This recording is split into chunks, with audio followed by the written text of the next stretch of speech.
So how would an executive presidency be different from the current parliamentary system? Currently, the Prime Minister heads the government and the President is the head of state.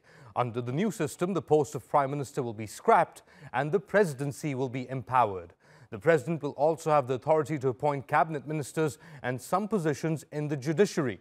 The number of legislators will rise from 550 currently to 600, increasing the President's accountability. Critics say this might put too much power in the President's office, but supporters say the switch will make the system more efficient. To discuss these early elections, I'm joined in the studio by Selim Atalay. He is a journalist at 24 TV, and by Mehmet Celik, who is a columnist at Daily Sabah. A good decision, a bad decision? I'll begin with you, Mehmet. I think it's a necessary decision. Good or bad is very, you can, depending where you stand, you can say it is good or bad. But looking at the current situation in Turkey, looking at particularly the dynamics after the July 15 coup attempt, I think it is a necessary step to hold the elections so that things can run smoother between the presidency and the cabinet. Let's talk about that. Let's talk about the July 15th coup, the failed coup attempt, and after that there's galvanization, political galvanization by the ruling AK party, but also a state of emergency, which has now been renewed at least 6 times and has just been renewed recently. Should elections be held, as the opposition says, they shouldn't be held in a state of emergency? What do you think, Salim? Should they be held in a state of emergency? What would Emmanuel Macron say? I think he ran under the state of emergency. And if they say they lifted that state of emergency, now all those state of emergency laws are coded into the regular laws. So on paper, on the label, they don't have any, but France, for instance, is now under state of emergency. So you think what applies to France applies to Turkey? Not necessarily. Every country runs its own course, but some countries have less say than the others on certain things, and we hear too much France these days. Maybe that's why I'm distracted with Monsieur Macron's comments. But overall, early election, why? Well, it's a good idea. Why? Extended campaigning is always destabilizing for any country. Just things get on hold, economy gets on hold. No one does any real serious work. Everyone is waiting for. Well, but that's your opinion. That's your opinion. Destabilize it. The opposition would disagree. They'd say that, by holding early elections, we don't have any time. Even the United States is let's bring in Mehmet. Actually, that's not what the opposition. That's not what the opposition says. Opposition says they've been ready for a long time. The CHP is saying, "Bring it on." Has been saying bring it on. Sure. I mean, the Saadet, E-Party disagrees a bit. Even. E-Party says, "Okay, yes, we will contest, but."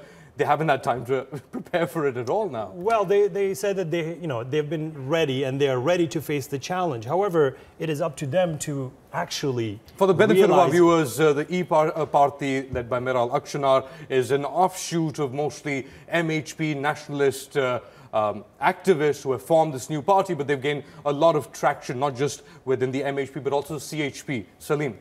Again, just... parties are supposed to be ready for elections regardless. And then in every country, the ruling party happens to have the last word on the date and time of the election. So let me pause. Matters. Let me open it up a bit. Sure. The ruling party has time, has the advantage. Was approached by the MHP, Devlet Bahçeli, who is a coalition partner of the ruling party, calling for early elections in August. But the decision was made to hold it in June, which is like 15 months away from the original date in 2019. So quite a bit of maneuvering there politically. I think what the President Erdogan's, what's going on in his mind is that if it is going to be early elections, why wait such a long time? And given also the fact that it will be summer, there is some certain holidays in Turkey, people are away, and also why drag it for a few more months and not hold it earlier if it is going to be early elections? Like Mr. Atalay said, why, for example, in bureaucracy, in economy, decisions are made, they need to be made quickly, but when there is an election atmosphere and a prolonged election atmosphere, and also if it is an early election, then no decisions are being taken. The GDP declines in the electioneering campaigning period. Well, you raise an interesting point, Salim. Yes. It's quite a critical time for Turkey. A war internally against the PKK, across the border in Syria, the operation, after an Operation Olive Branch against the PKK's offshoot, the YPG, internally the economy not doing so well, the lira just posted the highest growth rate, yes. But the lira is suffering. People on the street are saying, you know, there is this angst, there's this tension that is built up in society because of Syria, because of the PKK, because of refugees, 3.5 million refugees in the country. So it's quite a critical crossroads, this election and what it might mean. Mehmet. I think all these tensions actually make it necessary to make that transition from what we agreed to vote yes on April 16th to what is actually proposed with the presidential system. Why wait when when we can actually hold the elections and transition, given these tensions, given the, like you said, if there is the economic tensions, if there is social order issues with the PKK, if there is, counterterrorism operations in Syria, and perhaps some are being carried out in Iraq as well. Given all these dynamics, I think it's necessary, like I said in the beginning, to transition into the new system so things can run smoother. We are overlooking a reality here. The fact that President and the Prime Minister are running smoothly is due to the fact that both the President and the Prime Minister are from the same party, right? If it wasn't from the same party, I mean, can you imagine going through all these difficulties, abroad and internally, and there is a clash between Prime Minister and the President, ideologically or personally, or just different rival parties? Yeah, but wouldn't the entire reform of the system empower the presidency at the cost of Parliament necessarily? Not necessarily. I mean, the Parliament, it is being portrayed as that. However, I don't agree with that because it actually limits some of the president's powers. The number of MPs will go up. The numbers of MPs will go up. That's also necessary to make the representation fairer. Turkey is a growing population with about 80 million. We cannot go ahead with just 550 MPs. It needs to be distributed so that it reflects the population's needs. You're an optimist in all of this. Yeah, well, just you cannot bet against Turkey. That's the motto. You cannot take a position against Turkey, actually. Turkey as in the Turkish people, the republic, the government, what are you talking about? Everything. That's the risks, economic risks that you were mentioning have been going on for a long time. Everything. Maybe the new addition is the Syrian operation, but financially, the government had actually projected this operation, and the Treasury. So you're saying the government can't take a risk against or based on the people? The existing risks are continuing, and there's nothing. The risk level ratio has not changed much lately. That's the point. Oh, the exchange rate. Well, the exchange rates they fluctuate. They go up, and trust me, when results and with the stability, it will come down. Final question. Beyond elections, and I'll ask both of you this as well.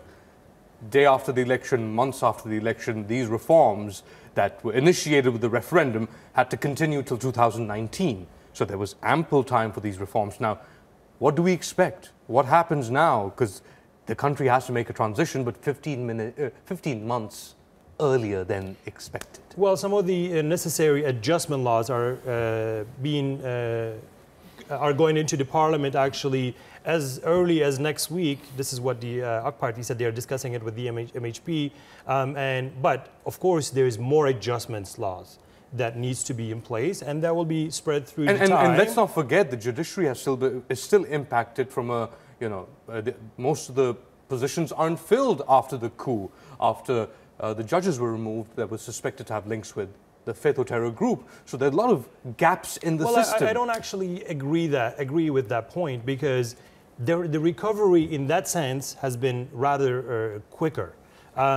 So the necessary bureaucratic changes, institutional changes will need to continue. However, the changes that are necessary to be implemented prior to the elections will be going through the Parliament as early as next week, I believe. But the other ones, smaller changes in bureaucracy, there's a lot of small details that will need to be changing and implemented, and that will take a little longer time.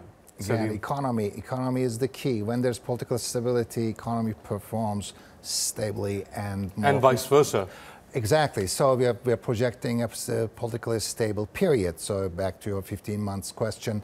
15 months, 2 years, State Minister, Deputy Prime Minister Şimşek just mentioned need for fresh economic reforms. So they have to. And even President Erdogan, in announcing this decision, highlighted macroeconomic issues as a #1 priority. Turkey needs reforms, and Turkey needs to do more to just expand the GDP and level up in terms of income per capita. For that, foreign investments are key. Turkey is still a country that needs and tries to. But it's also interesting. You're talking about foreign investment in stability economically, sure. but also the regional play over Syria unfolding, maybe with Manbij in the next few months after the election. So that's also a critical point, Mehmet. Well, Manbij issue is I think, being discussed with the U.S. counterparts at the moment. So that is not off the table for Turkey because of the YPG presence there. However, Turkey is looking to diplomatically solve the issue rather than making it necessary for a cross-border operation. However, when it comes to those economic reforms and stability and foreign direct investment investors look for political stability ahead of an investment. So if there is political stability in Turkey, direct investment will come. Political stability, economic stability. Thank you so much. Exactly. You guys actually agreed on it by the end of it. Selim Atalay and Mehmet Celik. Thank you.